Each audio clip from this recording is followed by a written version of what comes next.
mag-gift wrap. Magbabalot tayo nitong ating flower bouquet. Ang aking lily. Wow. Ayan muna. Ako kasi pag nagbalot, nilalagay ko muna siya lahat. Tapos,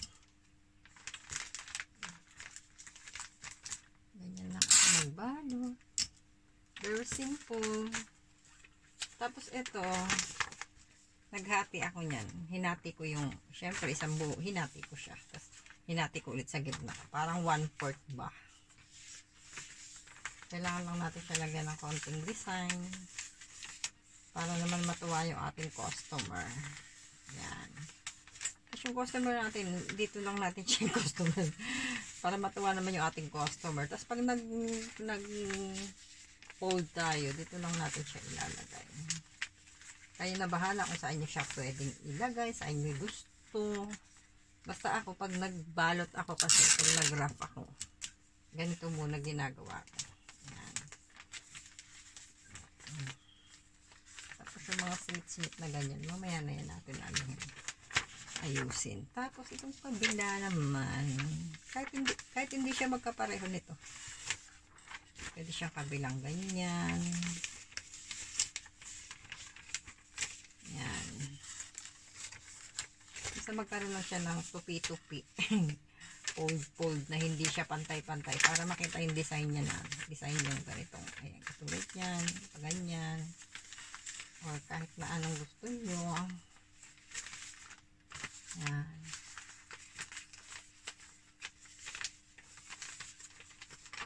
Mas malap tayo na magandang angulo.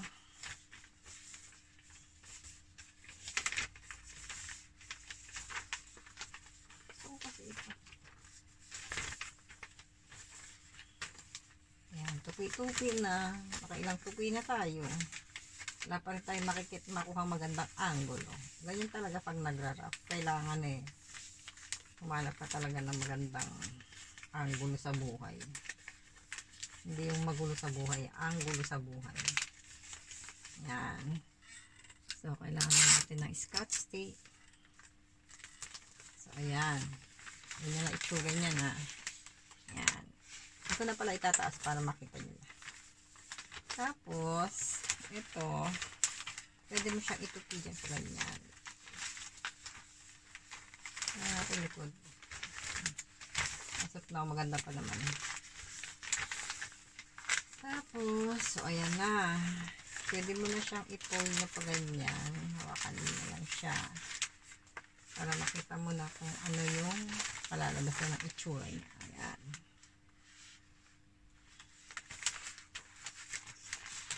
Pwede ka nang maglagay dito ng scotch tape.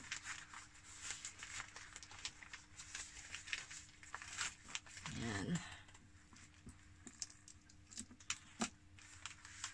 May 4 pa kasi akong babalutin. Hindi ko alam kung carry pa ba.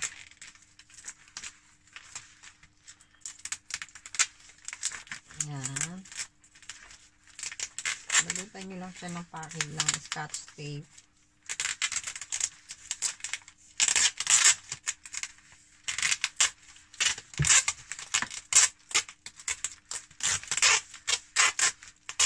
Yan. Tapos cut.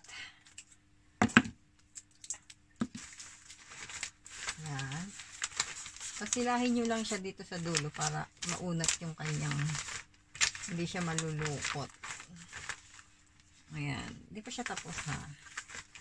Tapos, kung pag angat nyo na ganyan is meron siyang malalim, parang malulundong ganyan, malalaglag. Pwede nyo siyang lagyan ng packaging ng scotch tape. Gumamit kayo ng double adhesive para maganda. Like that. Para maganda yung tupi. Tapos ngayon, pwede mo siyang lagyan ng, hindi ko alam kung anong tawag sa mga ganito eh. Palagay siya sa flower. Sana ba? Ito meron niya kunyan. May white ako niyan. Ito. So, titingnan natin kung ano ang magandang design. Pero sa akin, mas maganda yata ang blue. Kasi, Dito naman, pag pagkuha mo nito, kunin mo lang siya sa gitna. Ganyan. Sa gitna. Tsaka mo siya ipofold na gano'n. Kahit, ayan. Ganyan lang siya kasimple, guys. Tingnan natin kung maganda ba ang blue. Oh, perfect. Kayo na bahalang ng combination ng kulay nyo sa, hindi ko alam kung anong tawag dito. Yung para siyang, hindi naman siya. Yung malambot siya na, para siyang papel de hapon na para siyang plastic na ewan. Basta hindi ko alam ang tawag dito. Pan-design kasi siya. Yan.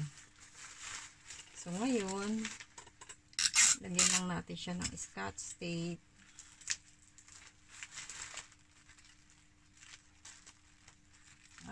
Ay, dumikit. Lagyan na lang na ulit ng isa. Dahil dumikit siya. So, ayan na siya, guys. Oh. Diba? Ganda-ganda. Kasi gagawin natin, ako kasi naglalagay ako ng ribbon dito sa loob. Ano tayo ng ribbon na papatok na makikita siya. Ayan, dito ako naglalagay ng ribbon. Tapos, pagka-ribbon mo, ayan.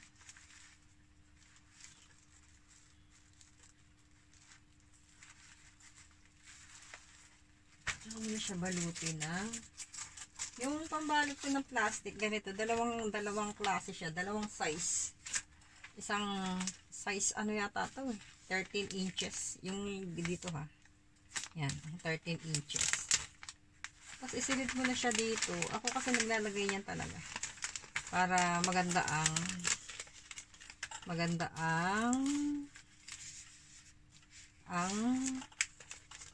siyang tingnan. Pag nakalagay siya sa plastic, promise guys, magugustuhan ng customer nyo. Yan. Tapos lain lang siya dito. Tapos, kung nakukulangan tayo sa curve ng flowers, pwede nyo pa rin siyang iunat na ganyan. Iba siya. Yan. Yan. Oh, ito na siya. Oh. So, ito. Ang ganda, diba? Finish product. Thank you guys. Thank you for watching. Bye-bye.